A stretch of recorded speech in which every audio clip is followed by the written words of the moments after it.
If you're a leader who is not connected to purpose or people, expect failure at worst or just so success at best. Organizational psychologist and executive coach Dr. Natalie Pickering helps leaders trade performance pressure for authentic influence. Join us for this Bizgnus interview. It's 15 minutes that could change your career. Before we get into the grueling questions and answers, why don't you tell our listeners and viewers a little bit about yourself? Give us the elevator pitch. Sure. So I'm an organizational development psychologist, although I'm clinically trained. So I worked clinically and then pivoted into the OD space some years ago. And I've built an internal employee assistance program. I've lived and worked internationally. And my work really focuses on helping leaders build their identity and presence before performance. Well, let's get into that about how leaders get to be better leaders. Uh, you're talking about leader identity development. That Mhm. sounds like a kind of a one of those bureaucratic words you hear every now and again, or phrases. What do you mean by that specifically? Right. So, what I did in my hundreds of coaching sessions, I took all of the notes. So, people do pre-work when they work with me. Here's what I think my issues are, Natalie. Here's what I want to work on.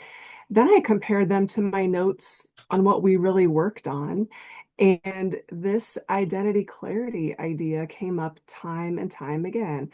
What it means is, do I know who I am as a leader? What's my approach?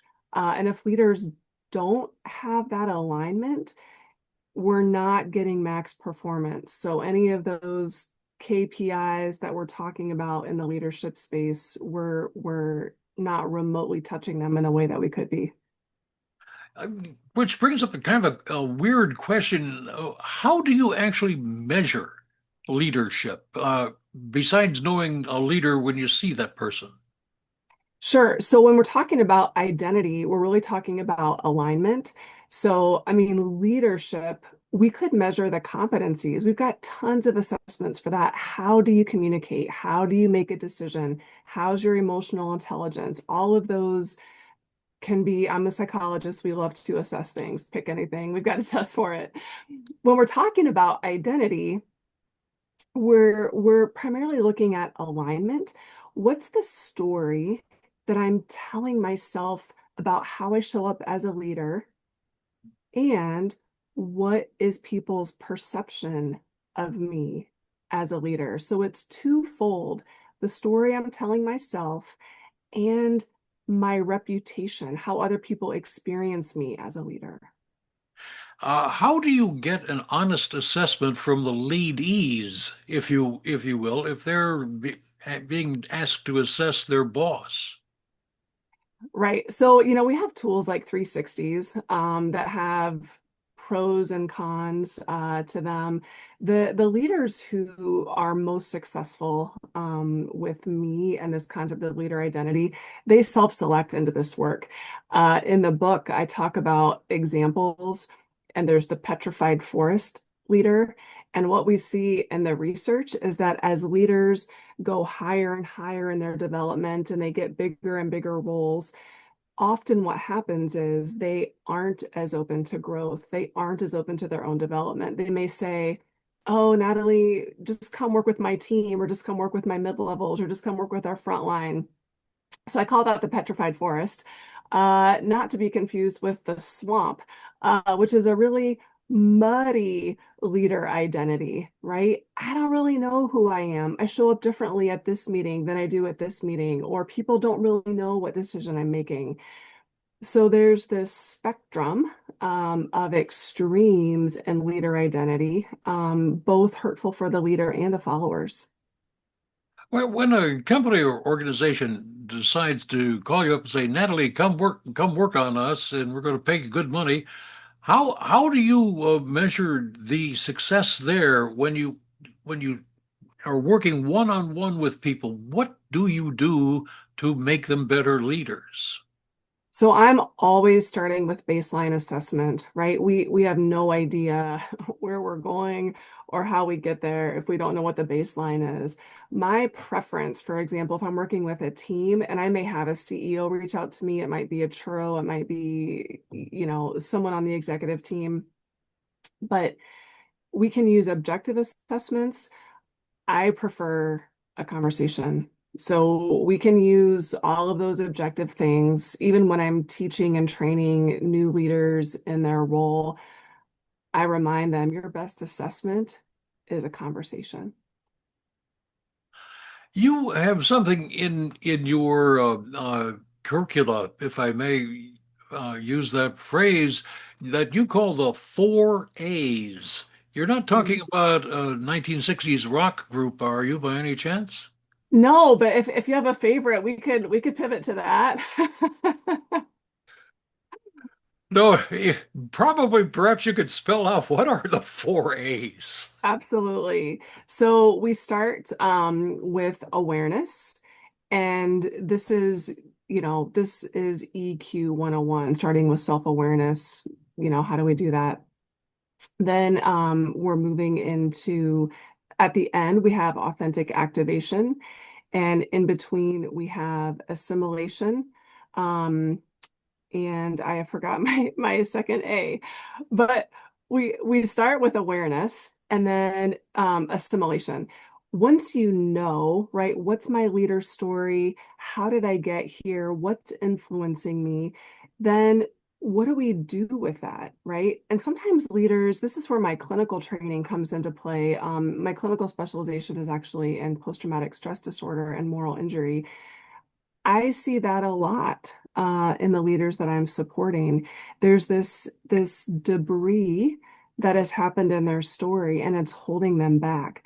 So once we figure out what it is, how do we metabolize that? How do we make sense of it? Maybe there's some good stuff around, that we can take away with lessons. And then finally, what's what does that do to impact my leadership? How does that change how I communicate with people? How does that change how I'm showing up in my relationships with my followers, my internal stakeholders, my external stakeholders? So there's an application, but if leaders have not done the deep work, they are not showing up as authentically as they could. Leaders are made, not necessarily born, you might say.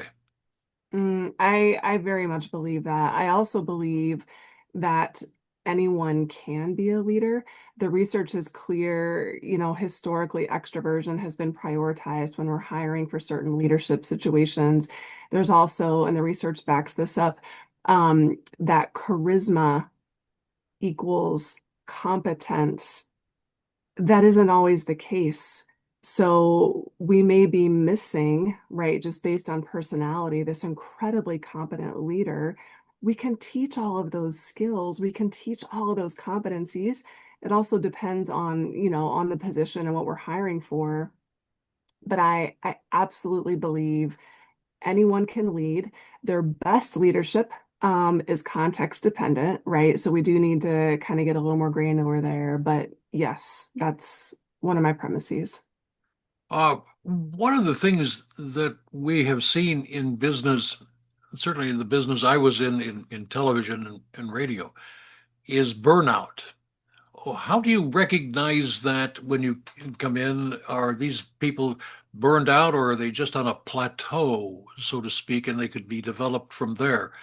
Uh, and if you are the burnout E, what signs should you be looking for in your own self besides just a lack of interest in your job anymore, I guess?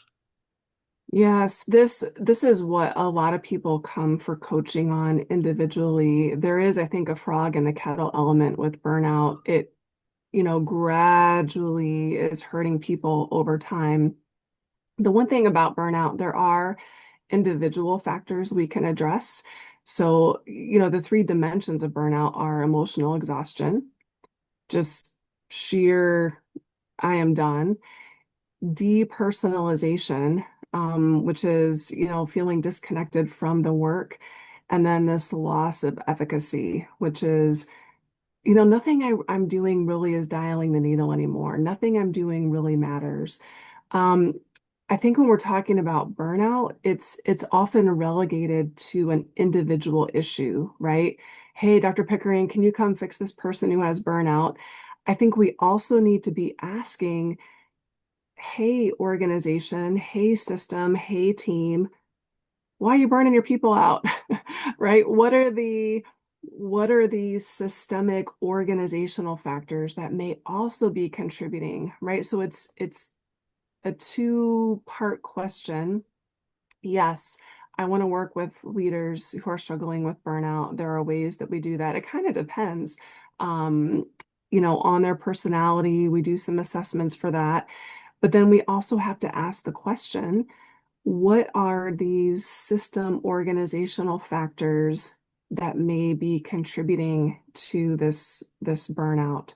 The other thing, I think burnout gets sometimes a negative connotation, but you can't burn out if you're not on fire, right? So we know the literature suggests that high performers are carrying 400% of the workload. When they tank, we have a problem. You have just published a new book. Would you tell our listeners and viewers a little bit about it? Absolutely. So the book is called Leading Becomes You, a real world framework for leading from the inside out. And I wrote it based on my years of coaching leaders. I wanted to create a field guide or a how-to practical framework where a leader can take this book and sit down and map out that process we talked about earlier. Where are you? What's your inner leader terrain? And then what's your plan to move to flourishing? So it's workbook-esque. Um, there's lots of leadership books. I've read many of them. Those books are based on what was successful for that leader. I want leaders to write their own. And so I'm equipping them basically with all the tools and the things that I've learned in my 20 years of doing this work, try to put it into a book so that they could take that to their coach. They could just use it individually and walk through this process for themselves, ultimately to what I call the flourishing meadow of leadership. Do you ever worry about getting burned out because you must deal with really tough cases all the time? I do, I think this is where my clinical training really gives me an advantage. So I have, a history of working in the Veterans Health Administration with combat veterans. So I've done a lot of clinical work and then pivoted. So if, right, we're looking at something that may be in the clinical domain and not as relevant to coaching, I'm equipped, right, to share with that person, you know what, this may be something that psychotherapy will be needed for example. But part of that training, our clinical training, is to know when you need support, right? And ethically, I have my own peer consultants. So if I'm in a situation or I'm having conversations, it really is my responsibility to take care of myself that way. Doctor, what would you like to add for our audience that we have not had a chance to chat about? I I really want leaders to feel fulfilled in the work. I mean, leaders are called to the work for so many reasons. My own pivot to this work really came out of when I did an employee assistance program, and I was hearing story after story after story of just how supervisors and managers who I think under their own stress, frankly, were not being respectful and encouraging to their teams. So I pivoted my whole career trying to bring health to the leadership line in order that the frontline staff and the leaders both on Sunday night don't have the Monday scaries, don't feel like they're going to throw up before they go to work. because we're spending a lot of hours at work. So that's my goal, for the leader to feel fulfilled, for those that they're leading to feel equally fulfilled. Where can our listeners and viewers get more information? I suspect you've got a website. I do, yes. It's simply my name. So www.drnataliepickering, drnataliepickering.com. I've got a bunch of articles posted there. They can check out the book on the website or connect with me on LinkedIn.